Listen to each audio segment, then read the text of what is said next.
The Apollo University, University of Leicester, 35 lakhs fees for 3-year BTech CSE UK.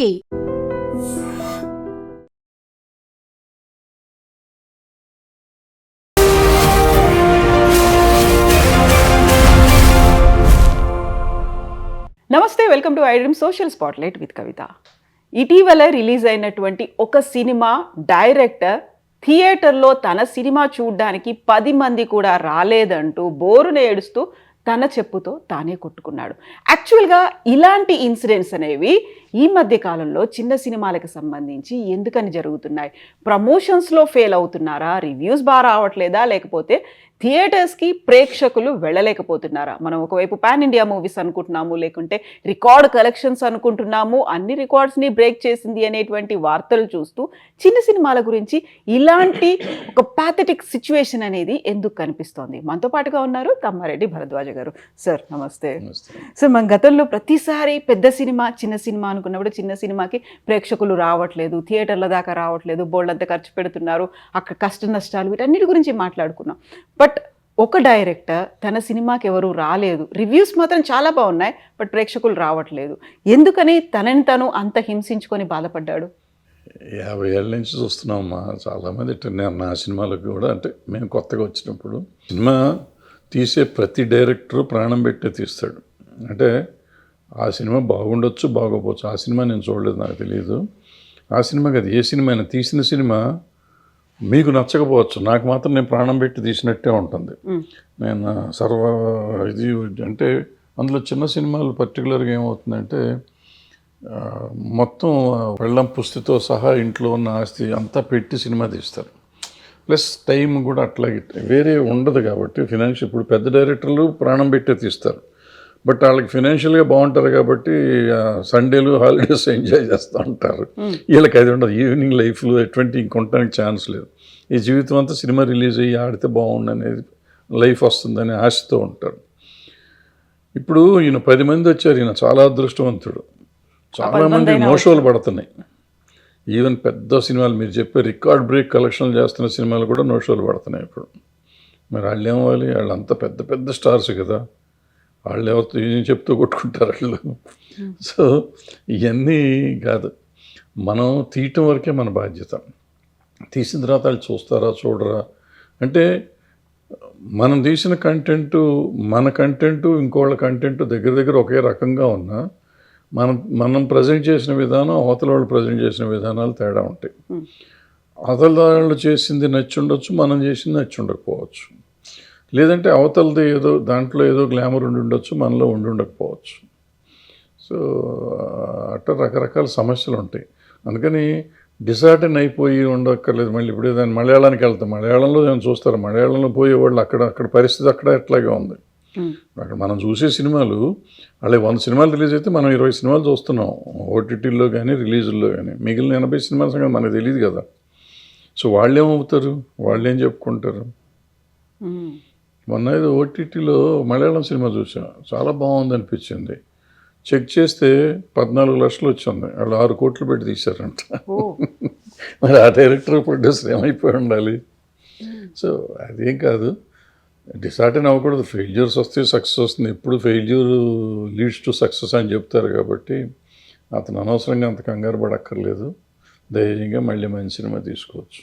అయితే very first project కింద తీసిన వాళ్ళు కొన్ని ఏళ్ల పాటు దాని మీద కృషి చేసి 2 ఏళ్ల పాటు సినిమా తీసిన తర్వాత, అందులో కూడా ఏదో చిన్న చితక ఆర్టిస్టులు కూడా కాదు, మంచి నేమ్ అండ్ ఫేమ్ ఉన్న ఆర్టిస్టులు, కావలసినటువంటి ఎలిమెంట్స్ అన్నీ ఉన్న సినిమా రావట్లేదు, చూడట్లేదు అనేది రివ్యూస్ కూడా బాగున్నాయి అనుకున్న తర్వాత, అంటే ఇక్కడ ప్రాబ్లం మీరు ఏంటంటే తెలిసిన ఆర్టిస్టులు అనుకునేది పెద్ద భ్రమ. ప్యాడింగ్ పెట్టాను అనేది అంతకంటే పెద్ద భ్రమ. ఇప్పుడు ఒక్క హీరోలకు ఒక్కళ్ళకి ఫాలో అయిపోయింది. ఒక 2-3 సాయి పల్లవి లాంటి 1-2 హీరోయిన్లకి తప్ప హీరోయిన్లకి ఫాలోయింగ్ లేదు. టికెట్ దిగదు, ఒక టికెట్ కూడా ఎక్స్ట్రా దిగదు. హీరోలకి ఆ టాప్ 30 మంది ఉన్నారు హీరోలు, మొదట 3-4కి 50%, 60% టికెట్లు దిగుతాయి, కానీ మిగతా వాళ్ళకి 10 to 20% దిగుతాయి. వీళ్ళంతా పెద్ద హీరోలే. మిగిలిన హీరోలు ఇప్పుడు ఫర్ ఎగ్జాంపుల్ నా ఛానల్ కానీ మీ ఛానల్ కానీ మీకు ఫాలో అప్ ఉంది, నాకు ఫాలోయింగ్ ఉంది. మన ఇద్దరం సినిమా తీద్దాం, నొత్తరం చూద్దాం. మన అట్లీస్ట్ మన సబ్స్క్రైబర్స్ అన్న రావాలిగా. రారు. సో అది వేరు ఇది వేరు. ఆ ఫాలోయింగ్ ఉంది కాబట్టి వాళ్ళు ఏదో చూసేస్తారు అనుకుంటే ఇవాళ టాప్స్ హీరోస్ సినిమాలు ఈ సంవత్సరం అన్నీ ఫ్లాప్ అయినాయిగా. మరి అదేంటి? మళ్ళీ వాళ్ళు వెళ్తే జనం తండోపతండాలు వాళ్ళ కోసం ప్రాణాలు ఇచ్చుకునే వాళ్ళు ఉన్నారు, రక్తం కోసుకునే చేతులు కోసుకునే వాళ్ళు, మెడకాయ కోసుకునే వాళ్ళు ఉన్నారు. ఉన్న సినిమాలు ఆడతలేదు కదా, ఓపెనింగ్లు కూడా రావట్లేదు కదా. మరి వాళ్ళు ఏమైపోవాలి? అందుకని ఇట్లా అయ్యని కాదు. చిన్న సినిమా బతకాలి అనేది ఉంటుంది. ఆ తర్వాత మిగతా భాషల్లో చేసినట్టుగా ప్రయోగాలు కావచ్చు, ఒక కమర్షియల్ కాకుండా ఆర్ట్ ఫిల్మ్స్ అనేవి రావాలి, ఇలాంటివన్నీ మనం మాట్లాడుకుంటూ ఉంటాం. బట్ అది ప్రాక్టికల్గా మాత్రం వర్కౌట్ అవ్వదు. వర్కౌట్ అవ్వట్లేదు. మీకు వచ్చింది మొన్న 35 వచ్చింది, 23 వచ్చింది, కోర్టు వచ్చింది, ఇవన్నీ ఆడినిగా సినిమాలు. మరి వాటికేంటి? దానికి సమాధానం లేదా? ఏదో కోర్టు అంటే నాని ఉన్నాడు, నాని ప్రొడ్యూసర్ అన్నారు. మరి నాని గారు యాక్ట్ చేసిన సినిమాలు ఆడతలేదు కొన్ని. ఇప్పుడు అన్నీ బాగానే ఉన్నాయి ఈ సంవత్సరం. అంతకుముందు లాస్ట్ బిఫోర్ ఇయర్ ఆయన చేసినవన్నీ పోయినాయి వరుసగా. దిల్ రాజు గారు పెద్ద ప్రొడ్యూసరు, మరి ఆయన సినిమాలు వరుసగా ఫ్లాప్ అయినాయి కదా. సితార ఎంటర్టైన్మెంటు, విజయ్ దేవరకొండ చాలా పెద్ద హీరో, కింగ్డమ్ పోయింది, మరి వార్ ఎన్టీఆర్ పోయింది. అట్లా చెప్పుకుంటూ పోతే అదేది గేమ్ చేంజర్ రామ్ చరణ్ పోయింది. పోయినాయి కదా. మరి ఈయనకి ఎందుకు అంత బాధ? ఇప్పుడు మనం జనంతో పాటు పోతున్నాం, నీళ్లు పోతాంటే నీళ్లు కొట్టుకుపోతూ ఉంటారు అంతే. మరి నిలదొక్కుని వెనక్కి రావాలి.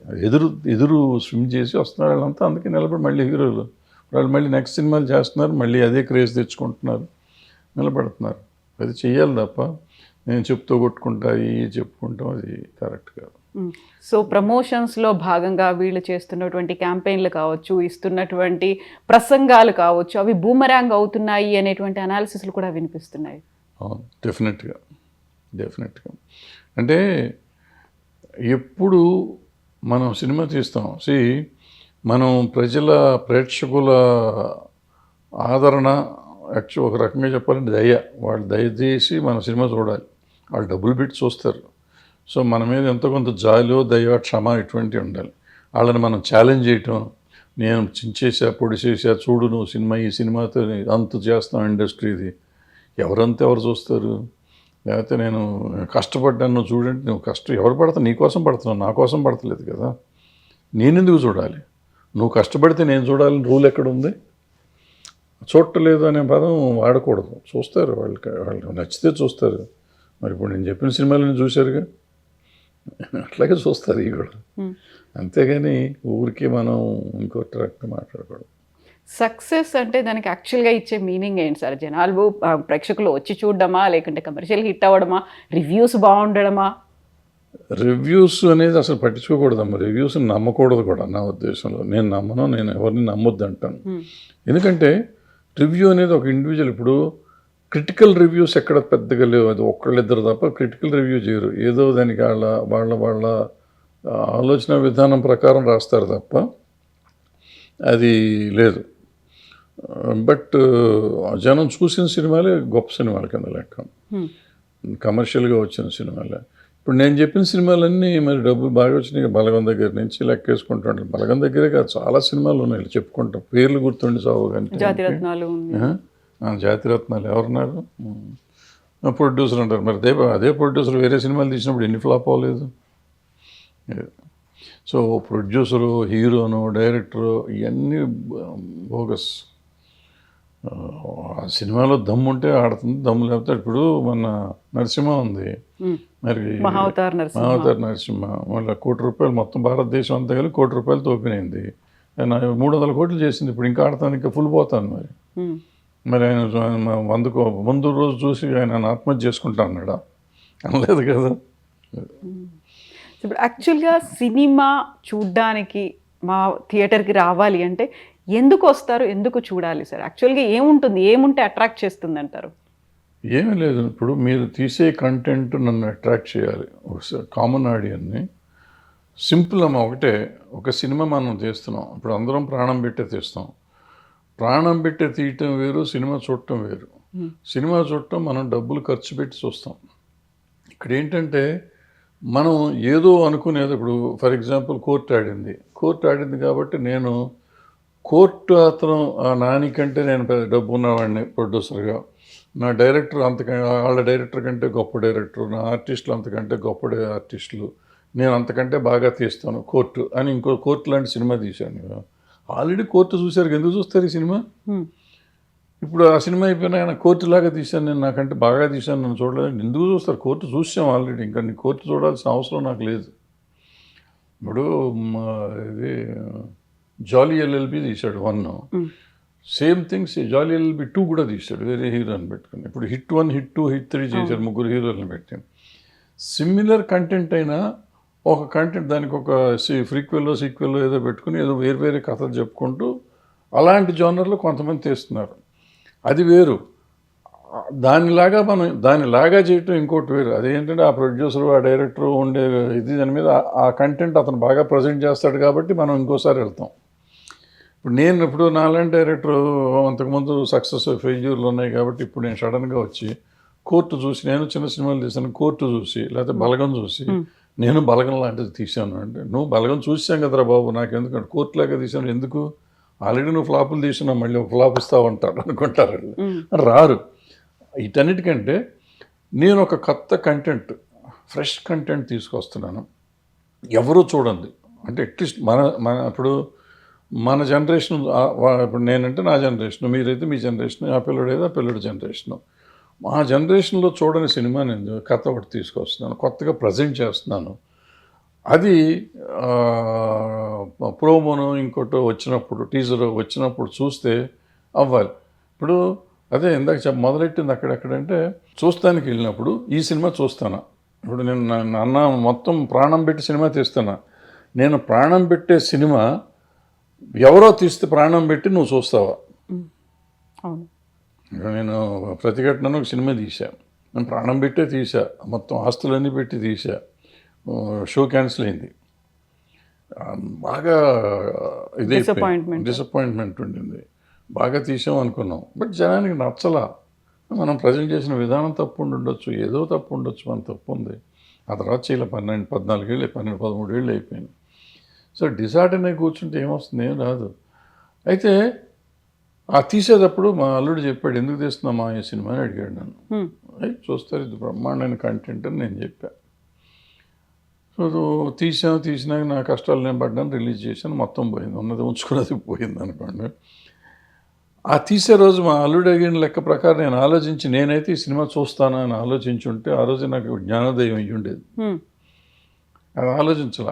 ఇప్పుడు అదే ప్రతిఘటన మీరు తీసి నేను థియేటర్ టికెట్ కొనుక్కుని వెళ్తానా? వెళ్ళేవాడిని కాదు డెఫినెట్గా. అదే కాస్టింగ్తో అంతకంటే మీరు ఇంకా బాగా తీసినా కూడా నేను వెళ్ళేవాడిని కాదు, unless mouth spread, talk spread అయ్యి బాగుంటుంది తప్ప. సో ఎక్కడంటే ఆ రోజు నేను ప్రొడ్యూసర్గా నా కంటెంట్ ముందు రిలీజ్ చేసేటప్పటికి ఆడియన్స్ థియేటర్కి రప్పించుకునే పరిస్థితి లేదు, అందుకే నో షోలు పడ్డాయి, మార్నింగ్ షో. సో అది లేకపోవటం వల్ల ఇబ్బంది పడతాం. ఆ సినిమాకి ఇప్పుడు మీరు చెప్పిన దీనికి రామోజీరావు గారి ప్రతిఘటన సెన్సేషనల్ హిట్ అది. సో మళ్ళీ ఒక ప్రతిఘటన తీస్తున్నామంటే అంతకంటే గొప్ప కంటెంట్ లాగానే కనపడి ఉండాలి, ఎవరికి కనపడలా. మనం వచ్చిన ప్రమోషన్ కానీ అది కానీ, పాపం చార్మి ప్రమోషన్ విపరీతంగా చేసిన అయినా కానీ వర్కౌట్ అవ్వాలి మనకి. ఇప్పుడు ఇతను తీశాడు బార్బరిక్కుడు, త్రిబాణధారి బార్బరిక్ ఏదో తీశాడు. సో అది ఆ పేరు అన్నా అట్రాక్ట్ చేయాలి జనాన్ని, లేదా అతను వచ్చిన ప్రోమోస్ అన్నా ఎక్స్పైర్ చేయాలి. అతను మనసు పెట్టి ప్రాణం పెట్టి ప్రమోషన్ చేశాడు అని అనుకుంటున్నాడు, అది రీచ్ అవ్వాలిగా ఆడియన్స్కి. ఇప్పుడు ఒక ఎక్స్ హీరో, నెంబర్ 1 హీరో చేశాడు, ఆయన ఏమీ చేయక్కర్లా, బొమ్మ కూడా రిలీజ్ చేయక్కర్లా, అతని కోసం అతని ఫ్యాన్స్ దాన్ని ప్రమోట్ చేసుకుంటుంటారు, లక్షల ఫ్యాన్స్ ఉంటారు. మనకి ఎవరు ఉండరు, మనకు 10 మంది కూడా ఉండరు మన నమ్మేవాళ్ళు. సో ఎవరు చెప్తారు ఎందుకు వైరల్ అవుతుంది మనది? ఇప్పుడు అతనిది ఏదో సాంగ్ వైరల్ అయింది అంటాడు, సాంగ్ వైరల్ అయింది, సాంగ్ బ్రహ్మాండంగా ఉంది, వైరల్ అయింది, కానీ ఇది ఎందుకు వైరల్ అవుతుంది? ఈ సినిమా ఇప్పుడు ఇందాక మనం చెప్పినట్టు మనకి సబ్స్క్రైబర్స్ ఉన్నారు, సినిమా తీస్తే వాళ్ళు వస్తారా? గతంలో సాంగ్ నిది వైరల్ అయింది, ఈ సినిమాకి ఎందుకు రావాలి? నువ్వు అలాంటి సాంగ్ లవ్ స్టోరీ తీసుంటే ఏమో వచ్చేవారేమో, ఎందుకంటే నువ్వు దాంట్లో ప్రూవ్ చేసుకున్నావు, ఆ సాంగ్లో నువ్వు బ్రహ్మాండంగా తీయగలవు, మ్యూజికల్ సెన్స్ ఉంది, ప్రజెంటేషన్ సెన్స్ ఉంది అని జనానికి తెలుసు. సో దాన్ని క్యాష్ చేసుకుని నువ్వు ఇంకో సినిమా అట్లాంటి లవ్ స్టోరీ లాంటిది ఏదైనా తీసుంటే ఏమో మొదలుగొట్టేసేదాం, చించేసేదేమో, మనకు తెలియదు. అది వదిలిపెట్టి వేరే జోనర్లోకి వచ్చారు. వేరే జోనర్లోకి వచ్చేటప్పటికి ఆ జోనరు జనానికి ఎక్కే పరిస్థితి ఉందో లేదో ముందు అసలు రిలీజ్ అయింది చాలామందికి తెలియదు. మా పుట్టోళ్ళ ఊరికి సినిమాల గురించి మాట్లాడే వాళ్ళకన్నా తెలియాలి కదా, వాళ్ళకి కూడా తెలియని పరిస్థితి ఉంది. టైట్ మొన్న పోస్టర్, అది కూడా ఇంగ్లీష్లో ఏదో పోస్టర్ ఉంది, బార్బర్ ఏదో, అది ఏదో ఉంది. మనకు సంబంధం లేని మ్యాటర్ అన్నట్టుగా వెళ్ళిపోయాం చూసుకుంటే పోస్టర్. మన సినిమా కాదులే అని ఒక ఫీల్. సో ఎప్పుడు ఆడియన్ని అట్రాక్ట్ చేయడం అనేది ఇంపార్టెంట్. ఈ సినిమా కాదు, ఇది ఇతని సినిమాని కాదు, ఇతను పాపం అతను సిన్సియర్గా చేసాడు, అతని కష్టం అతనిది. కానీ ఎవరం చేసినా కూడా రోజు పోస్టర్లో 100 వారానికి 6-7 అంటిస్తారమ్మా. ఇప్పుడు 14 స్టూడియో రోడ్లో వెళ్తా అంటే కొత్త సినిమాలు 6-7 సినిమాలు అంటిస్తారు. ఒక్క పోస్టర్ అన్నీ కొత్తగా ఉంటాయి, ఫ్రెష్గా ఉంటాయి. కానీ ఏదైనా చూసి సినిమా చూడాలనిపించే పోస్టర్ ఉండాలిగా, టైటిల్ చూసి సినిమా చూడాలనిపించాలిగా, ఒక యూఎస్పీ అనేది ఉండాలిగా. అది లేదు. సో నేను చెప్పేది ఏంటంటే ఎవరైనా సినిమా తీసే ప్రొడ్యూసర్ కానీ, డైరెక్టర్ కానీ, యాక్టర్ కానీ, ఈ సినిమా నేను టికెట్ పెట్టి చూడగలనా, వేరే వాళ్ళు చేస్తే చూస్తారు అనే ధైర్యం ఉంటే యాక్టర్ యాక్ట్ చేయాలి, డైరెక్టర్ డైరెక్ట్ చేయాలి, ప్రొడ్యూసర్ సినిమా ప్రొడ్యూస్ చేయాలి. అది చూసి ఈ కథ ఎవరు చూస్తారో నీకు అనుమానం వచ్చిందంటే అయిపోయింది, చచ్చిపోయింది, నీ చేతిలోనే ఫెయిల్యూర్ స్టార్ట్ అయిపోయింది. ఇప్పుడు హార్ట్ అండ్ సోల్ అనేది పెట్టి ఫుల్ ఫ్లెడ్జ్డ్గా డెడికేటెడ్గా ఒక సినిమా తీసిన తర్వాత తీసినటువంటి మొట్టమొదటి సినిమానే పోయింది అంటే, సరే రెండో సినిమా కోసం మళ్ళీ ఎంత కష్టపడి చేద్దాం అనుకున్నా కానీ ఫస్ట్ సినిమా ఇంపాక్ట్ అయితే ఉంటుంది. అది హిట్ కాలేదు కదా, అది ఫ్లాప్ కదా.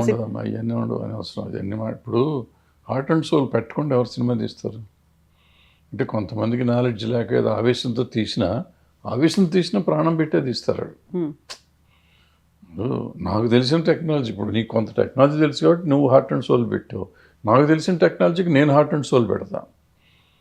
హార్ట్ అండ్ సోల్ డబ్బులు కూడా పెడతాం, మొత్తం పెట్టేస్తాం, పెట్టే తీస్తాం. తీస్తే మన వరకే, అది ఎదుటివాడికి సంబంధం లేదు కదా. ఇప్పుడు రాజమౌళి గారు లేకపోతే త్రివిక్రమ్ శ్రీనివాస్ గారు ఇంకోళ్ళు పెద్ద డైరెక్టర్లు అతను బెంగళూరు అతను వీళ్ళు ఎవరైనా తీస్తే వాళ్ళకు వచ్చిన పాపులారిటీకి మనం బాగా ఒక బానిసత్వంలో పెరిగిన వాళ్ళం కదా. మనం హీరోలకి కాదు, బ్రిటిష్ సామ్రాజ్యం కానీ, మొఘల్ సామ్రాజ్యం కానీ, ఎవరో వాళ్ళ కింద బతికి మనం ఇంకా రాజులు కాలం నుంచి ఉండి, అయ్యో పాపం వాళ్ళు కష్టపడ్డారండి, రాజుగారు రోడ్డు మీదకి వచ్చారండి, రాజుగారు వచ్చి కూర్చున్నారండి, మనతో భోంచేస్తున్నారండి, రాజు మన ఎక్స్ప్లాయిట్ చేసి తింటున్నాడు అనేది లేదు. మన పక్కన కూర్చొని ఆ రోజు తిన్నాడు, ఆయన అవసరం ఏముందో మనతో భోంచేసాడు, దాంతో ఆయన దేవుడు అనుకుంటాం. సో ఆ బానిసత్వ పోకడలు ఇంకా మనకి పోక ఈ ఫ్యాన్ఫేర్ అని చెప్పి వాళ్ళకి ఇదైపోయి, అబ్బాయి ఎంత కష్టపడ్డారు 3 ఏళ్ళు. అదే 3 ఏళ్ళు మరి ఇతను కష్టపడ్డాడుగా, అతను 2.5 సంవత్సరాలు 3 సంవత్సరాలు కష్టపడ్డాడు. మరి నిజంగా అతను అడిగినట్టు 30 మంది అడిగాడు పాపం, 10 మంది కాదు 30 మంది రావచ్చు కదా అని అడిగాడు. నిజంగా ఇల్లు ఉండొచ్చు కదా. వాళ్ళకేమో అమ్మో 3 ఏళ్ళు 4 ఏళ్ళు కష్టపడ్డారు మనం వెళ్ళాలని చెప్పి థియేటర్ 3,000 టికెట్ అని 4,000 టికెట్ అని వెళ్ళారు కదా. ఇతను మళ్ళీ 150 రూపాయల టికెట్టే కదా, 30 మంది వెళ్ళొచ్చు కదా. వెళ్ళా అంటే ఏదైనా content is the king. Content వాళ్ళకి నచ్చాలి. కంటెంట్ ఈజ్ ద కింగ్ అంటే కంటెంట్ మన పాయింట్ ఆఫ్ వ్యూలో బ్రహ్మాండమైన కంటెంట్ అది. బట్ ఎదుటివాడి పాయింట్ ఆఫ్ వ్యూలో ఎదుటివాడిని అట్రాక్ట్ చేసిందా లేదా, వాడి ఇది ఎక్స్పెక్టేషన్ కూడా కాదు, వాడి దీన్ని క్యాచ్ చేసామా లేదా, వాడి అటెన్షన్ క్యాచ్ చేసామా లేదా, అవతల వాడి అటెన్షన్ క్యాచ్ చేసే ప్రోమో నువ్వు పెట్టగలిగితే ఉంటుంది. ఇప్పుడు ఈ సోకాల్డ్ ఫ్లాప్ సినిమాలు అన్నీ ఉన్నాయి కదా పెద్ద హీరోలు, వాళ్ళకి బ్రహ్మాండం ప్రోమో అంటారు. బ్రహ్మాండం అయితే ఓపెనింగ్లు రాకుండా ఉండవు. ఏమవుతుంది, వీళ్ళంతా కమర్షియల్ సినిమాలు 3 రోజుల కోసం సినిమాలు తీస్తున్నారు. ఆ 3 రోజుల కోసం ఆ యాక్షన్ సీన్లు, కొట్టుకోటాలు, రక్తపాతం, మంచి పంచ్ డైలాగులు వేసుకుని చేస్తున్నారు కాబట్టి ఓపెనింగ్ వస్తుంది అనుకుని చేస్తున్నారు. అది 3 రోజులకి వాళ్ళు ఎయిమింగ్ 3 డేసే. వీళ్ళు ఎయిమింగ్ 3 డేస్ కాదు, వీళ్ళు 1 ఇయర్కి గేమ్ చేయాలి. ఇప్పుడు కోర్టులాగా 4-5 వారాలన్నా ఆడాలి, లేకపోతే ఇప్పుడు నరసింహలాగా ఆడాలి, ఆ సినిమా ఆడాలి. అట్లా ఆలోచించుకొని తీయాలి సినిమా. మనకు వాళ్ళకి వచ్చింది కదా, 400 కోట్లు వస్తే మనకు 2 కోట్లు వస్తే చాలు, మనం ఖర్చు పెట్టింది వస్తే చాలు అనుకోకూడదు. మనం బాహుబలిని కొట్టాలి, మనం త్రిపులార్ని కొట్టాలి, మనం పుష్పాన్ని కొట్టాలి. ఆ రేంజ్కి ఆలోచించి తీయాల్సిన. ఎక్స్టర్నల్ ఫ్యాక్టర్స్ ఏముంటాయంటారు ఇలా ఒక ఫిల్మ్కి వెళ్ళకపోవడం అనేది? ఏముండే ఎక్స్టర్నల్ ఫ్యాక్టర్స్ ఏమో టికెట్ రేట్ ఎక్కువ, ట్రాఫిక్ ఎక్కువ, we cannot afford that rate. ఇప్పుడు ఫ్యామిలీని తీసుకుని మిడిల్ క్లాస్ వెళ్ళలేరు. మిడిల్ క్లాస్కి ఎక్స్ హీరో సినిమాలో, ఎక్స్ డైరెక్టర్ సినిమాలో చూస్తానికి ఇంట్రెస్ట్ ఉంటుంది. సో నెలకు ఒక సినిమాకి దే కెన్ ఎఫర్డ్. ఆ ఒక సినిమా దీనికి వెళ్ళటానికి రారు, సింపుల్ అది. దాంతో మీకు ప్రాబ్లం పోతుంది. ఇప్పుడు నరసింహకి వస్తున్నారండి, నరసింహని జనం అంతా బ్రహ్మాండం పెట్టారు కాబట్టి అందరూ ఎగేసుకుని వెళ్తున్నారు. అండ్ అతను మీరు చూడండి, ఇక్కడ 150 రూపాయల టికెట్, నార్త్ అంతా 99 రూపాయల టికెట్. అది మీరు చూడండి, 99 రూపాయల టికెట్, 150 రూపాయల టికెట్ పెట్టి ఆయన 300 కోట్లు చేశాడు. మనము పెంచేసి 3000, 2000, 500, 600 టికెట్లు పెడితే మనకు 200, 300 రావట్లేదు ఇక్కడ. మనం సినిమాకి సంబంధించి ఇంకొక విషయం మాట్లాడుకుంటే, గతంలో వర్కర్స్ యూనియన్ ఒక స్ట్రైక్ చేసింది. స్ట్రైక్ ఒక ఎండ్ కార్డు పడిందా, లేకుంటే అది అలా ఒక పాజ్ బటన్లో ఉందా? అసలు ఫస్ట్ స్ట్రైక్ చేయలేదు. స్ట్రైక్ చేసింది అనే మాట మీరు విత్డ్రా చేసుకోండి. ఓకే. స్ట్రైక్ అంటే పని చేయకుండా ఆపేయటం. ఇప్పుడు మన కెమెరామెన్ ఉన్నాడు, ఆయనకి మనం ఏదో ఎక్స్ జీతం ఇస్తున్నాం. నేను రేపటి నుంచి వస్తాను సార్, నాకు మీరు జీతం పెంచట్లేదు 2 ఏళ్ల నుంచి, ఈ రోజు పెంచితే వస్తాను లేకపోతే రానన్నాడు. స్ట్రైక్ డిమాండా? Is demanding something, is ready to work, but is ready asking, demanding hike. నువ్వు హైక్ ఇస్తే పని చేస్తున్నాడుగా, అప్పుడు స్ట్రైక్ అవ్వదు కదా. నువ్వు ఇవ్వకపోతే నువ్వు ఆపుతున్నావు. అతనికి ఎట్లా డబ్బులు అడిగే హక్కు ఉందో మనకి సినిమా ఆపే హక్కు ఉంది. నేను ప్రొడ్యూసర్గా, పెట్టుబడిదారుగా నాకు హక్కు ఉంది. సో నేను ఆపేశాను. ఇప్పుడు నేను స్ట్రైక్ చేసినట్ట కాదు, పెట్టుబడిదారుగా నాకు హక్కు ఉంది. సినిమా తీస్తే లేకపోతే లేదు, నా ఇష్టం. సో వీళ్ళు సినిమా తీయలేదు, వాళ్ళు చేయలేదు, వాళ్ళు డబ్బులు ఇచ్చినట్టు చేశారు. వాళ్ళు ఎంతమంది డబ్బులు ఇస్తే అంతమందికి పని చేశారు. స్ట్రైక్ అని ఉంటే షూటింగ్ జరిగి ఉండకూడదుగా, టోటల్గా షూటింగ్ లాగి ఉండాలి. బట్ వాళ్ళు ఎప్పుడైతే ఇది చెప్పారో 18 షూటింగ్, ఫస్ట్ డే 20, 16, 12 జరిగినాయి, సెకండ్ డే 18 జరిగినాయి. 3వ రోజు ప్రొడ్యూసర్లు ఏం చేశారు, అవుట్డోర్ యూనిట్లకు లెటర్ రాసి అవుట్డోర్లు చేయొద్దు, యూనిట్ పంపొద్దన్నారు. యూనిట్ లేకుండా షూటింగ్ చేయలేరు కాబట్టి ఆగిపోయినాయి. బట్ అవి కూడా ఒక్కరోజు ఆగినాయి. 2వ రోజు నుంచి మళ్ళీ 4వ రోజు నుంచి మళ్ళీ మెల్లిగా 4-5 షూటింగ్లు స్టార్ట్ అయిపోయింది. అంటే కొంతమంది ఛాంబర్లో లేని వాళ్ళు, ప్రొడ్యూస్ కౌన్సిల్తో సంబంధం లేని వాళ్ళు యూనిట్లు ఇవ్వటం మొదలెట్టారు, వీళ్ళు షూటింగ్ చేసుకోవటం మొదలెట్టారు. జరిగినాయి. సో ఎవరు స్ట్రైక్ చేయలేదు, అందరూ చేశారు, మీ ఇష్టం. సో మరి ఇప్పుడు అది క్లియర్ అయిపోయిందా? కాల్ ఆఫ్ చేశారా, లేకుంటే స్టిల్ ఇట్ ఈస్ ఆన్ అంటారా? It's on, 100% it's on. Call of అంటే గవర్నమెంట్ ఇన్వాల్వ్ అయ్యి ఎట్టి పరిస్థితుల్లో మీరు షూటింగ్లు చేసుకుని మీరు సాల్వ్ చేసుకుంటున్నారు. గవర్నమెంట్ ఒక ఎక్స్టెంట్ వరకు సాల్వ్ చేసింది. 50, 70, 80% సాల్వ్ చేసిన, 20% ఉన్నాయి, దానికి ఏదో కమిటీలు వేసేదో చేస్తారు. But that will go on. పని జరుగుతుంది, పని ఆగదు. అది ఇప్పుడు ఏంటంటే వాళ్ళు చేసిన పని ఏంటంటే, వర్క్ షుడ్ నాట్ స్టాప్. ఎవరు ఏం చేసినా మీరు కొట్టుకోండి, తిట్టుకోండి, ఏమన్నా చావండి, మా రాష్ట్రంలో ఉన్నంతకాలం మీరు పని చేయాలని చెప్పి గవర్నమెంట్ వార్నింగ్ ఇచ్చింది. చాలా స్ట్రిక్ట్ వార్నింగ్ ఇచ్చింది ఇద్దరికి. సో ఇద్దరు నోరు మూసుకొని పని చేయాలి. చేసి తర్వాత సంగతి తర్వాత చూసుకోవాలి. Then what about the demand? Demands కొంతవరకు చేశారు, పెంచారు కదా 15%. కొంతమందికి పెంచారు, కొంతమందికి 10% పెంచారు. మిగిలిన వాళ్ళకి దే ఆర్ ఆన్ డిస్కషన్. ఇంకా డిస్కషన్స్ నడుస్తూనే ఉన్నాయి. అవుతాయి, ఎప్పుడో ఒకప్పుడు అవుతాయి. ఒకవేళ అయిపోతే ఏంటంటే ఇప్పటి నుంచి ఇస్తారు. అప్పుడు ఈ షూటింగ్ స్టార్ట్ చేసిన రోజు నుంచి నేను ఒక 4 రోజుల నుంచి చేసి నెక్స్ట్ మంత్ వచ్చింది అనుకోండి, ఏ కంపెనీకి చేసినా ఆ కంపెనీ నాకు ఇవాళ రూపాయి ఇస్తే ₹1.25 ఇవ్వాలి కదా, ఆ పావులు అప్పుడు ఇవ్వాలి. మా ఛాంబర్ వసూలు చేసేస్తుంది. ఇప్పుడు మనం పాలిటిక్స్ గురించి మాట్లాడుకుంటే, వైస్ ప్రెసిడెంట్ క్యాండిడేట్గా జస్టిస్ సుదర్శన్ రెడ్డి పేరుని అనౌన్స్ చేసిన తర్వాత కేంద్ర హోంశాఖ మంత్రి అమిత్ షా తీవ్రమైనటువంటి వ్యాఖ్యలు చేశారు. ఆయన ప్రో నక్సలైట్ కాబట్టే సల్వా జుడుమ్ని బ్యాన్ చేశాడు, లేకపోతే 5 ఏళ్ల క్రితమే మావోయిస్టులు, నక్సలైట్లు అంతమైపోయేది. ఇప్పటికీ కంటిన్యూ అవడానికి కారణమే జస్టిస్ సుదర్శన్ రెడ్డి అనే మాట. కరెక్ట్.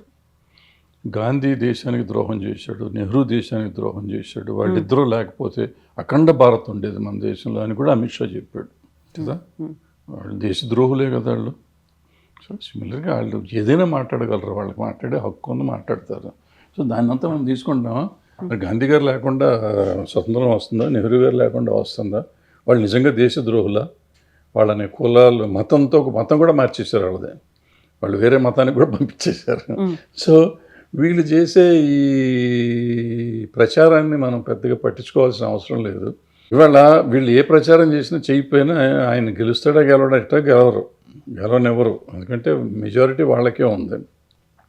క్రాస్ ఓటింగ్ అవుతుందని కూడా నేను నమ్మను. బయట ఊరికి కాంగ్రెస్ వాళ్ళు చెప్తారు కానీ క్రాస్ ఓటింగ్ కూడా జరిగే ఛాన్స్ లేదు. సుదర్శన్ రెడ్డి గారు గెలవరు, తెలిసింది వాళ్ళకి, ఆయనకి తెలిసి ఉంటుంది, ఆ పార్టీలకే తెలుసు. బట్ అపోజిషన్ వాళ్ళ ఇది చూపించాలి కాబట్టి ప్రతిసారి క్యాండిడేట్ని పెడతా ఉంటారు, అంతే తప్ప సరే వీళ్ళకి ఊరికి వాళ్ళ మీద బురద చల్లటమే జయంగా పెట్టుకుని వాళ్ళు చెప్తూనే ఉంటారు. ఇప్పుడు పార్లమెంట్లో మొన్న ఆపరేషన్ సింధూర్ తర్వాత అపోజిషన్ నాయకులు అందరూ మాట్లాడారు చాలామంది. ఎవరైనా దానికి సమాధానం చెప్పారా? వాళ్ళు అది చెప్పకుండా మీరంతా పాక్ ఏజెంట్లు అన్నారు ప్రైమ్ మినిస్టర్ దగ్గర నుంచి అందరూ. అంటే ఎదుటివాడి మీద బురద చల్లటం తప్ప సమాధానం చెప్పడం లేదు ఎవరికి. ఇక్కడ ఎక్కడ మన ఈ దేశంలో పాజిటివ్గా ఆలోచించక్కర్లే. ఇప్పుడు అక్కడ మనకి ఏమీ అక్కర్లేదు. ఆపరేషన్ సింధూరు మేము చేసామని చెప్పేస్తే అయిపోయింది. ఎందుకు ఆపాము? ట్రంప్ ఆపలేదు, మేమే ఆపాము, పలానా కారణం అని చెప్పొచ్చు కదా. అది చెప్పలేకపోయారుగా. అదే కదా అడిగింది రాహుల్ గాంధీ. అడిగింది ఏంటి? మీరు పార్లమెంట్లో అనౌన్స్ చేయండి, ఆయన చెప్పలేదు మేమే ఆపామనే మాట చెప్పండి అంటే చెప్పలా. ఎందుకు చెప్పలా? ఏం కమిట్ అవ్వచ్చుగా. ఇప్పుడు ఓవైసీని ఎవరినో జై హింద్ అని అడిగాను. అతను నాకు భారతదేశం అంటే ప్రేమ ఉందిగా నేను అన్నాడు. అనను అనటం తప్పు, అది వేరే సంగతి. బట్ అని అంటాం మనకెందుకు? అట్లాగే మరి రాహుల్ గాంధీ నువ్వు ట్రంప్కి సంబంధం లేదు అనటం ధర్మమేగా అడగటం. అది అడిగినప్పుడు అది మాత్రం అధర్మం ఎందుకు అవుతుంది? రాహుల్ గాంధీ ఎవడు అడుగుతానికంటే? ఇప్పుడు నువ్వెవరో నన్ను ఏం చెప్పాలో మాట్లాడటానికి, నా దేశభక్తిని పరీక్షించడానికి నువ్వెవరో, నీకేం హక్కు ఉంది? నీకెంత హక్కు ఉందో నాకు అంతే హక్కు ఉంది. నీకు ప్రశ్నించే హక్కు ఉంటే నాకు ప్రశ్నించే హక్కు ఉంటుంది. నీకు ఒక్కడికే హక్కు ఎందుకు ఉంటుంది, నాకెందుకు ఉండదు? సో ఈ ప్రభుత్వం వచ్చిన కాడి నుంచి నెగిటివ్ థింకింగ్లో జనంలో పెంచేశారు, పెరిగిపోయింది. దాన్ని ఇప్పుడు అంటే ఇవన్నీ ఇది టెలికాస్ట్ చేస్తే ఇప్పుడు రేపు నన్ను కూడా దేశద్రోహిగా ముద్రేస్తారేమో. వేసుకున్నారు కానీ ఇది రైట్ డైరెక్షన్లో వెళ్ళటల్లా. ఇంతకుముందు వాజ్పేయి గారు ఉన్నప్పుడు కూడా చేసాము, ఈవెన్ మోడీ గారు వచ్చినప్పుడు కూడా ఫస్ట్ టర్మ్ వచ్చినప్పుడు దేశానికి మార్పు కోసం రావాలి ఆయన అనుకున్న వాళ్ళు నేను కూడా ఒకడిని. But the way things are going on నా పర్సనల్గా నాకు నచ్చలేదు. బట్ జనంకి నచ్చి ఆయనే కావాలనుకుంటున్నారు. మనం మాట్లాడు. మీరు కూడా ప్రో నక్సలైటా, అర్బన్ నక్సలా? మీరు ఏదైనా అనుకోవచ్చు, నక్సలే అనుకోదు. మళ్ళీ అర్బను ప్రో ఇవన్నీ ఎందుకు? నేనే నక్సలైట్ని అనుకోరాదు. ఇప్పుడు ఏం పోయింది? మా అయితే అరెస్ట్ చేస్తారు లేదా కాల్చేస్తారు, అంతే కదా. ఈ పెద్ద ప్రాబ్లం లేదు. ఏంటి నక్సల్ అంటే ఏంటి? నక్సల్ దేశద్రోహి కాదు. వాళ్ళు నమ్మిన సిద్ధాంతం దేశం బాగుండాలి అనుకున్నారు, వాళ్ళు ప్రజలు బాగుండాలనుకున్నారు.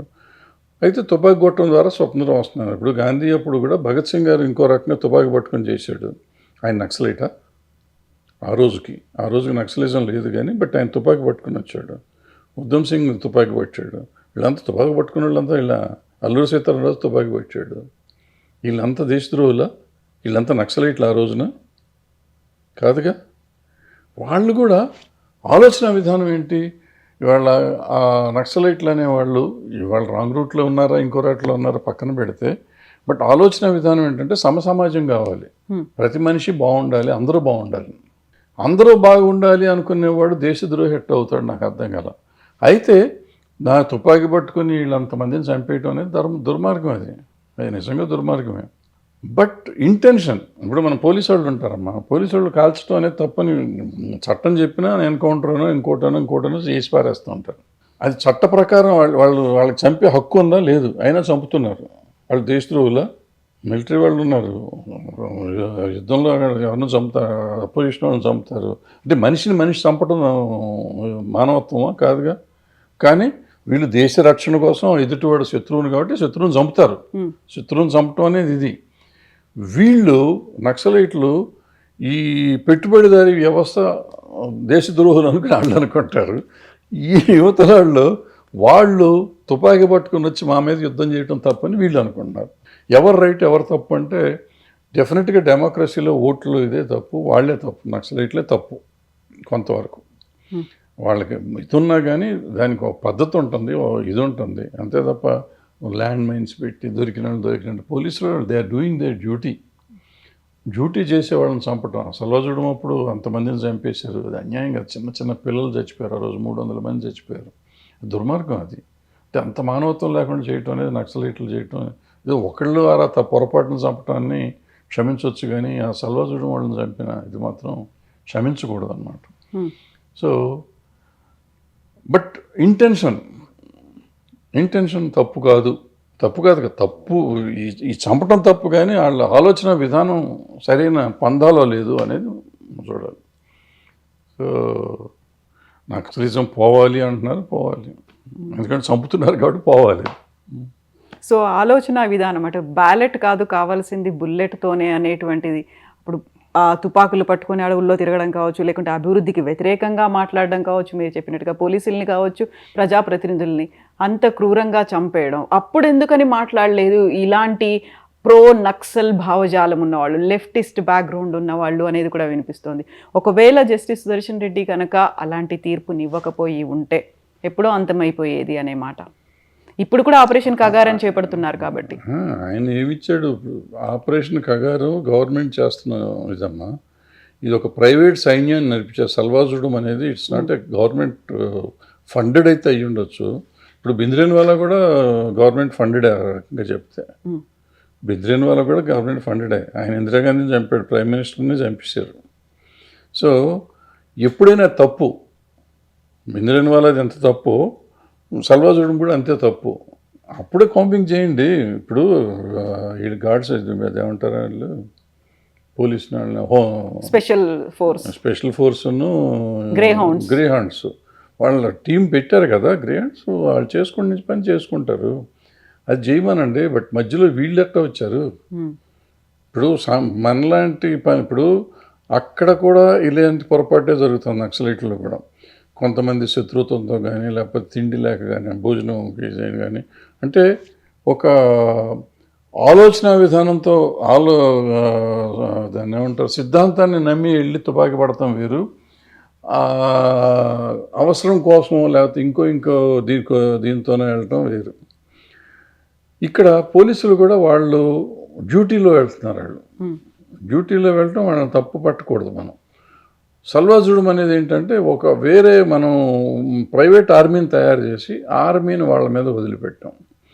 అది ఆర్మీని తయారు చేయడం ఎంత తప్పు అంటే మన సైడ్ నుంచి మనం సామాన్యుల్ని తీసుకెళ్ళి దాంట్లో వాళ్ళకంటే ఎందుకు వచ్చారు దాంట్లో సల్వాజుడం అంటే దేశాన్ని ఉద్ధరిద్దామని వచ్చిన వాళ్ళు చాలా తక్కువ. అందులో వచ్చిన వాళ్ళు ఎవరు ఎక్కువ మంది ఆ రోజుకి పని దొరుకుతుంది, డబ్బులు వస్తాయి, ఫ్యామిలీకి డబ్బులు ఇవ్వచ్చు అనే ఉద్దేశం, తుపాకులు ఇస్తారు, ఓ థ్రిల్ ఉంటాం, సినిమా హీరోలు అవ్వచ్చు అని అనుకున్నారు, లేవండి రకరకాల కారణాలతో వచ్చారు. బట్ వాళ్ళ ప్రాణాలు ఎట్ స్టేక్, సల్వాజుడంలో ఉన్న వాళ్ళ ప్రాణాలు ఎట్ స్టేక్. అంటే నక్సలైట్లు కాలుస్తారనే కదా. ఇప్పుడు పోలీసులు వెళ్తా అంటే పోలీసులు ముందు వీళ్ళు వెళ్తామో లేకపోతే వీళ్ళే డైరెక్ట్గా వెళ్తామో చేస్తే వీళ్ళు చచ్చిపోతారు కదా. చచ్చిపోవని ఇవ్వటం అనేది దేశం తప్పుగా, అది ఆయన చెప్పుంటాడు. నేను అనుకోండి, ఆయన జడ్జిమెంట్ నేను చదవలేదు, నాకు తెలీదు, నా పాయింట్ ఆఫ్ వ్యూ నేను చెప్తున్నా. సో ఇప్పుడు ఎలక్షన్స్ అనేవి దగ్గరకు వస్తున్నాయి, ఓన్లీ ఒక 3 days మాత్రమే ఉంది, September 7th అనేది ఎలక్షన్ జరుగుతుంది. ఏమవుతుంది, అట్లాగా వాళ్ళే గెలుస్తారు, గెలుస్తారు. మెజారిటీ ఉన్నప్పుడు గెలుస్తానికి ఏముందమ్మా, ఎవరు వెళ్తారు? క్రాస్ ఓటింగ్ జరగదు, ఏదో ఒక ఓటు అరవోటి ఎగ్గొడతారు. క్రాస్ ఓట్ చేసే ధైర్యం ఎవరో చేయరు, ఎగ్గొడతారు తప్ప ఓట్లకి రాకుండా. కానీ ఓటు వేయకుండా ఉండొచ్చు, కానీ వేసి క్రాస్ చేస్తారని నేను నమ్మను. ఊరికి అనుకుంటారు వీళ్ళు క్రాస్ ఓటింగ్ అవుతుందని. I don't think so. ఇంటర్నేషనల్గా ఉన్నటువంటి పాలిటిక్స్, జియో పొలిటికల్ ఇష్యూస్ గురించి మాట్లాడుకుంటే, ట్రంప్ మన మీద టారిఫ్లు అనేవి పెంచాడు. 50% పెంచిన తర్వాత మనం ఇమ్మీడియట్గా చైనా, రష్యాతో కలిసి ఒక బైలాటరల్ ఒప్పందాలు కావచ్చు, లేకుంటే కలిసి ముందుకు వెళ్ళాలి అనేది, మనల్ని ఏనుగులతో పోలుస్తున్నారు అమెరికన్ ఎకానమిస్టులు, వాళ్ళు ర్యాట్స్తో పోల్చుకుంటున్నారు, ఎలుకల్లా ఉన్నాం అనుకుంటుంటే, చైనా అధ్యక్షుడు ఏనుగులు అండ్ అక్కడ ఉన్నటువంటి డ్రాగన్స్, ఎలిఫెంట్స్ అండ్ డ్రాగన్స్ కలిసి పని చేయాలి, ముందుకు వెళ్ళాలి అనేటువంటి మాట. సో ట్రంప్ తీసుకున్నటువంటి స్ట్రాటజీ కావచ్చు, going ahead with the new ఏమంటారు స్నేహం, సంబంధాలు ఏమనిపిస్తున్నాయి మీకు? ఇప్పుడు ఇందాక మీరు అడిగిన ప్రశ్నకి దీనికి లింక్ పెట్టండి ముందు. ఈ నక్సలైట్లు అంటే ఒక రకంగా చైనా సిద్ధాంతాన్ని నమ్మిన వాడాడు. మరి వాళ్ళని ఇక్కడ చంపుతూనే ఉంటున్నాం, మళ్ళీ చైనాతో ఎట్ట కలుస్తారు మీరు?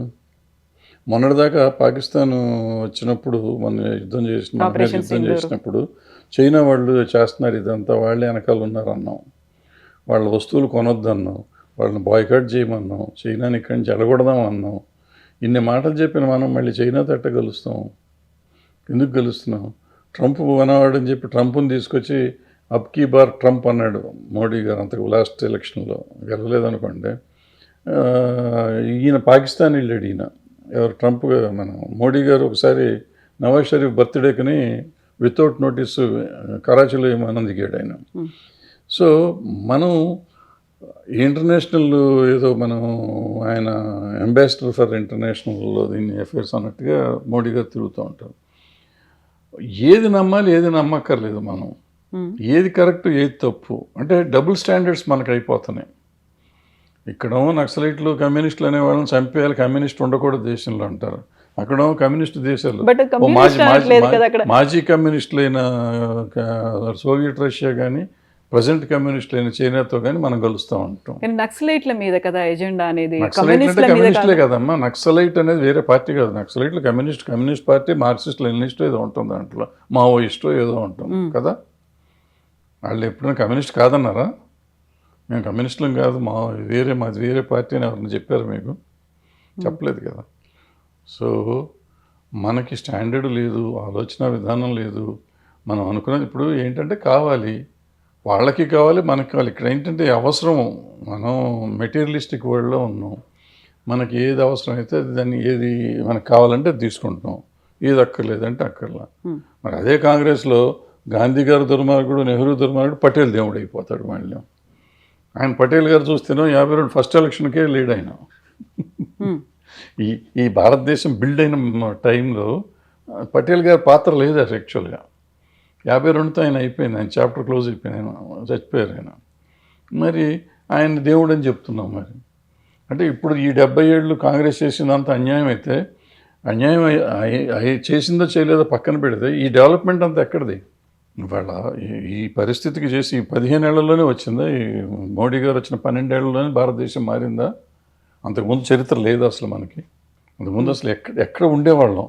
బ్రిటిష్ వాళ్ళు వెళ్ళిపోయినప్పుడు మన పరిస్థితి ఏంటి, మన దేశంలో పౌరుడి పరిస్థితి ఏంటి, 2014లో ఈ గవర్నమెంట్ వచ్చేటప్పటికి మన పరిస్థితి ఏంటి ఆలోచించాలి కదా. వాట్ ఎవర్ డెవలప్మెంట్, బ్రహ్మాండం వాళ్ళు దేవుళ్ళని నేను అన్నాం. సో ఎప్పుడూ చేస్తారు. ఇప్పుడు ఇళ్ళు చాలా మంచి పని. ఇప్పుడు ట్రాన్స్పోర్టేషన్ బ్రహ్మాండంగా చేశారు వీళ్ళు వచ్చినాక. మరి ఆ రోడ్స్ కానీ కొన్ని పనులు వీళ్ళు బ్రహ్మాండంగా చేశారు, చేయలేదని అన్నా. అంటే వాళ్ళు చేశారు. మనం ఏమనాలంటే ఎవరినైనా మంచి చేసింది మంచి అని ఒప్పుకునే పరిస్థితి ఉండాలి. ఎంతసేపు ఎదుటివాడిని దుర్మార్గుని చేసి మనం కవర్ చేసుకోవడానికి ప్రయత్నం చేయటం అనేది తప్పు.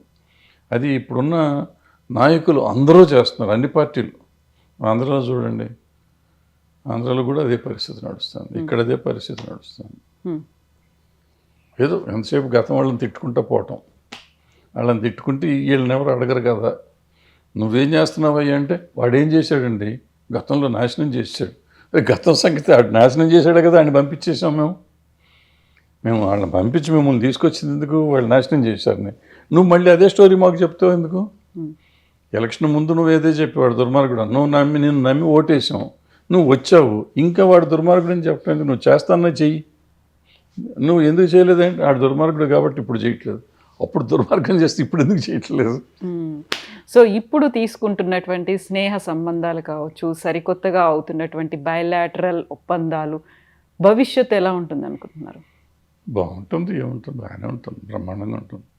మా ప్రోగ్రెస్ ఎవరున్నా ఎవరు పోయినా ఎవరు వచ్చినా ఆగదు, జరుగుతూనే ఉంటుంది, ముందుకు వెళ్తూనే ఉంటుంది. ఈ జనాభా పెరుగుతూనే ఉంటారు, డెవలప్మెంటా లేకపోతే చెడిపోతున్నామా అనేది మనకు తెలియదు. కానీ మన లైఫ్ ఆఫ్ లివింగ్ స్టాండర్డ్స్ అయితే పెరిగినాయి. కొంతకాలం రష్యాతో బాగున్నాము, వాళ్ళు కాంగ్రెస్ ఉన్నప్పుడు రష్యాతో వీళ్ళంతా కాంగ్రెస్ సెయిల్ అవుతున్నప్పుడు బీజేపీ తిట్టింది. మరి ఇప్పుడు రష్యాతోనూ చైనాతోనూ మనం మళ్ళీ సెయిల్ అవుతున్నాము. సో ఇప్పుడు వాళ్ళు సామ్రాజ్యవాదం అంటున్నారు కాంగ్రెస్, అమెరికా సామ్రాజ్యవాదం అని మొదటి నుంచి చెప్తానే ఉన్నాం కదా మనం. అది అప్పుడు కాంగ్రెస్ వాళ్ళు అదే చెప్పారు, వీళ్ళు అదే చెప్పారు. సో మన అవసరాలకి మనం మారుతూ ఉంటాం. But all said and done ఎవరు ఏమి చెప్పినా చెప్పకపోయినా ఏం జరిగినా జరగకపోయినా ఒక డెవలప్మెంట్ అనేది వస్తూనే ఉంటుంది, ఏదో ఒక రకంగా జరుగుతూ ఉంటుంది, అది ఆగదు. ట్రంప్ వాళ్ళు ఉంటాడు, రేపు పోతాడు, మళ్ళీ ఇంకో ఆల్రెడీ సంవత్సరం అయిపోతుంది, ఇంకో 3 ఏళ్ళు అయితే ఆయన పోతాడు, ఇంకోటి ఎవడో వస్తాడు. అప్పుడు సిస్టమ్ అప్పుడు మారితే మళ్ళీ మనం పార్టీ మారుస్తాం. మామూలే కదా ఇవన్నీ. సో పెద్ద పడుచుకోక్కర్లేదు. సో భారతదేశానికి సంబంధించి ఇప్పుడు మనం సరికొత్త ఒక కూటమిలాగా ఏర్పాటు అవుతోంది అనేటువంటి భావన, అనాలిసిస్లు ఇవన్నీ కనిపిస్తున్నాయి. గతంలో ఇంతలా కనిపించలేదు రష్యా, చైనా అనేది భారత్తో ఉండడం అనేది. అందులోనూ అమెరికా టారిఫ్లు పెంచిన తర్వాత మనం లొంగుతాము అనుకుంటే లొంగలేదు. But we are emerging as super power. ఒక ఏషియన్ కంట్రీస్లో 3-ముగ్గురు కలిస్తే అనేటువంటి సరికొత్త వార్తలు కూడా వినిపిస్తున్నాయి ఇప్పుడు. అదే మన పబ్లిసిటీను ప్రమోషన్స్, ఇందాక సినిమాల ప్రమోషన్స్ అనుకున్నట్టు ప్రమోషన్. ఆఫ్రికాలో చిన్న దేశం ఆయన ఎవరో ఉన్నాడు, బంగారం ఇవ్వకపోతే చంపేస్తానంటే తిరగబడ్డాడు. అతనికంటే గొప్పవాళ్ళం మనం. ఆ దేశం వాళ్ళు మొత్తం అమెరికా నుంచి ఒక బాంబు వేస్తే దేశమే నాశనం అయిపోతుంది. మన హైదరాబాద్ అంతుండే దేశం అది. వాడు ధైర్యంగా తిరగబడ్డాడు, వాడు గొప్పడు. మనకి ఇంత పెద్ద దేశం తిరుగుబాటు ఉంది, మనం కాదనుకుంటా కాదు. అండ్ మనకి వీళ్ళంతా వాళ్ళు అక్కడ సపోర్ట్ చేస్తున్నారు, వాళ్ళని చైనా రష్యా సపోర్ట్ చేస్తుంది అక్కడ కూడా. సో వాళ్ళ సపోర్ట్ తర్వాత వచ్చింది, ముందే అతను తిరగబడ్డాడు ఒంటరిగా. మన అంత బెదిరించలేదు ట్రంప్. వాళ్ళకి 48 అవర్స్లో నువ్వు ఉంటావా సస్తావా అనే లెవెల్లో బెదిరించాడు. బంగారం ఇస్తావా సస్తావా అని, ఏదో పాతకాలం డెకాయిట్లు బెదిరించినట్టు బెదిరించాడు. మరి అతను తిరగబడ్డాడు కదా, దేశాన్ని కాపాడుకున్నాడు కదా, కాపాడుకుంటున్నాడు కదా. సో ఎవరైనా నాయకుడు అతని బాధ్యత, మనకు నాయకుడిగా మనం ఎన్నుకున్నాక ఆయన దేశాన్ని కాపాడుతాం అనేది బాధ్యత. అంటే అతను ఒక్క డెసిషన్ తీసుకుంటాడా, క్యాబినెట్ తీసుకుంటుందా, మిలిటరీ కలిసి తీసుకుంటుందా అనేది నాకు తెలియదు, మనకు అంత విజ్ఞానం లేదు. బట్ ఆ కలెక్టివ్గా దేశాన్ని కాపాడుకోవటం క్యాబినెట్ బాధ్యత. సో కాపాడగానే వీళ్ళే మొగాళ్ళు లేకపోతే మిగిలిన వాళ్ళు మొగాళ్ళు కాదు అనుకోవటం కాదు. ఇటువంటి పరిస్థితి వచ్చినప్పుడు ప్రతి పౌరుడు కూడా కలుస్తాడు అవసరం వచ్చినప్పుడు. సో ప్రతి భారతీయుడు ఈ తిరుగుబాటు అనేది ఏదైతే ఉందో ఇది ప్రతి భారతీయుడి కింద మనం కన్సిడర్ చేయాలి, ఒక నాయకుడి కింద మనం కన్సిడర్ చేయకూడదు. అంటే ప్రతి భారతీయుడికి ఒక ఆత్మాభిమానం కానీ దేశభక్తి కానీ ఉంది కాబట్టి మనం అందరిది అనేది అనుకోవాలి. వీళ్ళందరూ సపోర్ట్ ఉంటుంది. సో రష్యా చైనా ఉంటుంది, వస్తాయి డెఫినెట్గా. వాళ్ళకేంటంటే ఇప్పుడు అమెరికాకి తర్వాత చైనా ఉంది, నెంబర్ 1 అయ్యే ప్రమాదం కూడా ఉండింది. అది అవుతుందో ఇప్పుడు మనం ఇండియా వస్తామా అనే ఒక అది కూడా డిస్కషన్లో ఉండింది. సో ఈ పరిస్థితుల్లో వాడిని దెబ్బ కొడతాం అవసరం. అండ్ భారతదేశం ఎంత డెవలప్ అవుతుందో దేవుడి వరకు, కానీ ఈ మన దగ్గర ఉన్న పర్చేసింగ్ పవర్ ఎక్కడ లేదు ప్రపంచంలో. ఈ అమెరికా సరుకులు కానీ చైనా సరుకులు కానీ ఇండియా కొన్నంత ఎక్కువ ప్రపంచంలో ఎవరు కొనరు. సో మనతో బాగుంటానికి ఎవడైనా ట్రై చేస్తాడు. ఆ ట్రంప్ ఎందుకు చేస్తున్నాడు, వాడి కర్మ వాడు చేసుకుంటున్నాడు, పోతే పోతాడు, అంతే ఉంటుంది. మనకు అవసరం ఇప్పుడు వాళ్ళు ఆపేస్తే మనం అక్కడ అమెరికా ఎక్స్పోర్ట్ అంతా ఆగిపోవాలి కదా, చాలా వరకు ఆగుతుంది. సో మనకు వేరే కావాలి కదా, మనం వెళ్తే బాగుండక ఏం వస్తామా, మనం వెళ్ళకి ఎక్స్పోర్ట్ చేస్తాం. ఆల్టర్నేట్స్ ఉండాలి కదా, ఉంటాయి.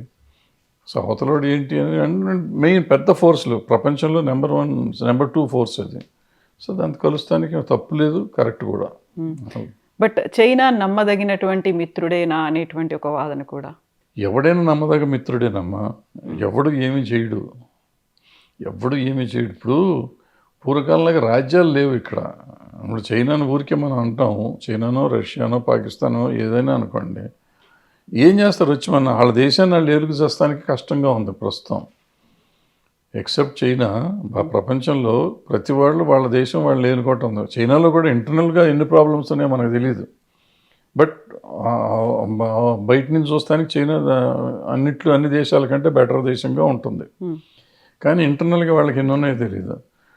బట్ అందుకని వాళ్ళు వచ్చి ఇప్పుడు మన ఇన్వైట్ చేసి ఈ దేశాన్ని ఏళ్తారా? ఎట్లా ఏళ్తారు? మన ఊరికే భ్రమ అనమాట. ఏదో అక్కడ ఉన్న అడవులు, హిమాలయ పర్వతాల్లో ఉండే ఖాళీ స్థలంలో ఒక అడుగు ఇటు వచ్చాడు, ఒక అడుగు మనం అటు వెళ్ళాం, ఇటువంటివి ఏముంటాయి తప్ప టోటల్గా ఏదో మన దేశాన్ని ఇన్వైట్ చేస్తానికి వస్తారు, పాకిస్తాన్ అయినా వీళ్ళైనా అనేది. పాకిస్తాన్ కూడా అప్పుడు ఆక్యుపైడ్ కాశ్మీర్ అప్పుడు ఉన్న వేడి వేరు. ఆ వేడిలో పాకిస్తాన్ వాళ్ళు మొత్తం కాశ్మీర్ తీసేసుకుందాం అన్న లెవెల్లో వచ్చి ఉంటారు. ఇప్పుడు అంత ధైర్యం చేయరు. ఏదో అక్కడ ఏంటంటే ఈ టెర్రరిస్ట్ గ్రూప్స్ ఎక్కువైపోయినాయి. అక్కడ రాజ్యం లేదు, పాకిస్తాన్కి వాళ్ళ సరైన నాయకత్వం లేదు. వాళ్ళల్లో ఈ టెర్రరిస్టులు ఇప్పుడు మనకి నైజాం నవాబ్ ఉన్నప్పుడు రజాకారులు ఎట్లాగో ఇప్పుడు అక్కడ వీళ్ళంతా ఉన్నారు. వాళ్ళు గ్రూప్స్ ఉన్నాయి, కొన్ని టెర్రరిస్ట్ గ్రూప్స్, అవి కంట్రోల్ చేస్తున్నాయి. సో మిలిటరీ రూల్ దాని మీద ఎవడెవడో పిచ్చి పిచ్చి నిర్ణయాలు తీసుకుని ఇటువంటి చిన్న చిన్న ఇవి చేసి మనల్ని దెబ్బేస్తే అయిపోయింది. మొన్న సింధూర్కి వీళ్ళు కరెక్ట్గా చేసేసి ఇంకో 4 రోజులు చేసి ఉంటే మొత్తం పాకిస్తాన్ మన చేతిలో ఉండేది, అఖండ భారత్ అయిపోయి ఉండేది. మరి మోడీ గారికి ఎవరు చెప్పారో ఎందుకు చెప్పారో ఆపేసాడు ఆయన. లేకపోతే అఖండ భారత్లో ఉండేవాళ్ళం, వాళ్ళు మాట్లాడుకోవటం అఖండ భారత్లో మాట్లాడుతూ ఉండేవాళ్ళం. ఇక్కడ మన వాడిని మన రిప్రజెంటేటివ్ ఒకరిని పెట్టి నడిపిస్తూ ఉండే పని దేశం. సో మీరు కూడా కోరుకుంటున్నారా అఖండ భారత్ కావాలని? అఖండ భారత్ మన ఎవడైనా మనం థ్రెటన్ చేసిన వాడిని మనం లేపేయాలి, తప్పదు. ఇప్పుడు ఇందిరాగాంధీ ఆ రోజు చేసింది కదా, మరి చేసి చూపించిందిగా. 90 లక్ష మందిని మనం వార్ ప్రిజనర్స్ని తీసుకొచ్చి రిలీజ్ చేశాం కదా. కరాచీ దాకా వెళ్ళాం కదా, ఇటు సైడ్ అటు సైడ్ బంగ్లాదేశ్ తిరిగి వాళ్ళకి వేరే వాళ్ళకి ఇచ్చేసాం కదా. అంటే మన దగ్గర లేదు, వీళ్ళు మేమే చేసాం, ఆపరేషన్ సింధూరే మనం చేసింది, ఇంతవరకు ప్రపంచంలో ఎవడో చేయలేదు భారతదేశం. ఎవరు చేయకపోతే బంగ్లాదేశ్ ఎక్కడి నుంచి వచ్చింది? 90,000 మంది వార్ ప్రిజనర్స్ని ఎందుకు రిలీజ్ చేసాము, ఎట్లా రిలీజ్ చేసాము, వార్ ట్రీటీ ఎందుకైంది పాకిస్తాన్తో? సో ఎవరు చేయలేదంటే ఇప్పుడు నమ్ముతున్నారు. విచిత్రం ఏంటంటే కళ్ళ ముందు కనపడుతున్న నిజాలను కూడా నమ్మలేని పరిస్థితుల్లో మనాళ్ళు ఉండి ఇందిరాగాంధీ ఏమీ చేయలేదు, మానిక్ షా చేశాడు. నిజమే, ఒక నిమిషం మానిక్ షానే చేశాడు, ఇందిరాగాంధీ చేయలే. మరి ఇప్పుడు ఆపరేషన్ సింధూర్ మోడీ చేశాడా, ఆయన ఆర్మీ వాళ్ళు చేశారా? అంటే వీళ్ళు చేస్తేనో వాళ్ళు చేసినట్ట. ఒకవేళ ఆర్మీ వాళ్ళు చేసినా మోడీ గారు చేసిన ఆపరేషన్ సింధూర్ ఆపటం ఫెయిల్యూర్ ఆఫ్ దిస్ కంట్రీ నేను నమ్ముతున్నాను. చేసుంటే మొత్తం ఇందిరాగాంధీ లాగా మొత్తం తీసుకొచ్చేసి మనకి వాళ్ళు అఖండ భారతం చేస్తుంటే బాగుండేది. చేయలేకపోయారుగా, ఎందుకు భయపడ్డారో తెలియదు మనకి, ఆపేశారు. సో రాజ్యం అన్నాక ప్రైమ్ మినిస్టర్ ఆఫ్ ఇండియా కానీ లేకపోతే ఏమంటారు క్యాబినెట్ కానీ they are responsible. Various reasons ఉంటాయి. ఇప్పుడు మనకు నేను అన్న ఆవేశంతో ఉన్న రీజన్ ఉండగా వాళ్ళకి ఏదో ఒక ఆలోచన ఉండి ఉంటుంది, ఎందుకు ఆపేశారో తెలియదు వాళ్ళు, బట్ ఏదో ఒక ఆలోచనతో ఆపేసి ఉంటారు వాళ్ళు. సో మనకు తెలియదు, మనకున్న ఆవేశంతో ఎందుకు చేశారు కదా, ఈజీ కదా, ఎందుకు తీసుకురాలేదు అంటున్నాం మనం. బట్ అక్కడ ఉన్న కండిషన్స్ ఏంటో మనకు తెలియదు కదా. అందుకని ఊరికే బ్లేమ్ చేయటం అనేది మానేయాలి మనం ఏదైనా. వాళ్ళు అన్నారు కాబట్టి నేను అంటున్నా, అసలు అనవసరం మనకెందుకు. మన దేశాన్ని మనం బాగున్నామా లేదా, మన దేశాన్ని మన వాళ్ళు కాపాడుతున్నారు సైనికులు, అవసరం అయినప్పుడు పోరాడాల్సి వచ్చినప్పుడు మనకు శక్తి చూపిస్తున్నారు, చాలు, వీఆర్ హ్యాపీ, అంతవరకే. Yes sir, thank you so much sir. Thank you. And for more videos, Please subscribe to iDream. Please subscribe to iDream. Please subscribe iDream. And please subscribe to iDream. For more videos, subscribe to iDream. please like, share and subscribe to the channel. Congratulations, iDream. Subscribe to iDream. Subscribe to iDream. So subscribe to iDream Media. iDream ki iDream team andarki huge congratulations. Please subscribe iDream Media. Please subscribe to iDream. Subscribe iDream. Please subscribe to iDream. iDream అంటే నా కళల ఛానల్ను subscribe చేసుకున్న నోరు తిరుగుతలేదు, మీరైతే గంట గుర్తు కొట్టండి. For more such videos, please subscribe to iDream. Subscribe to iDream. Please subscribe to iDream. Please subscribe iDream Media. Please do subscribe to iDream. Please subscribe to iDream Media. For best entertainment and information, please subscribe iDream. And don't forget to subscribe to iDream.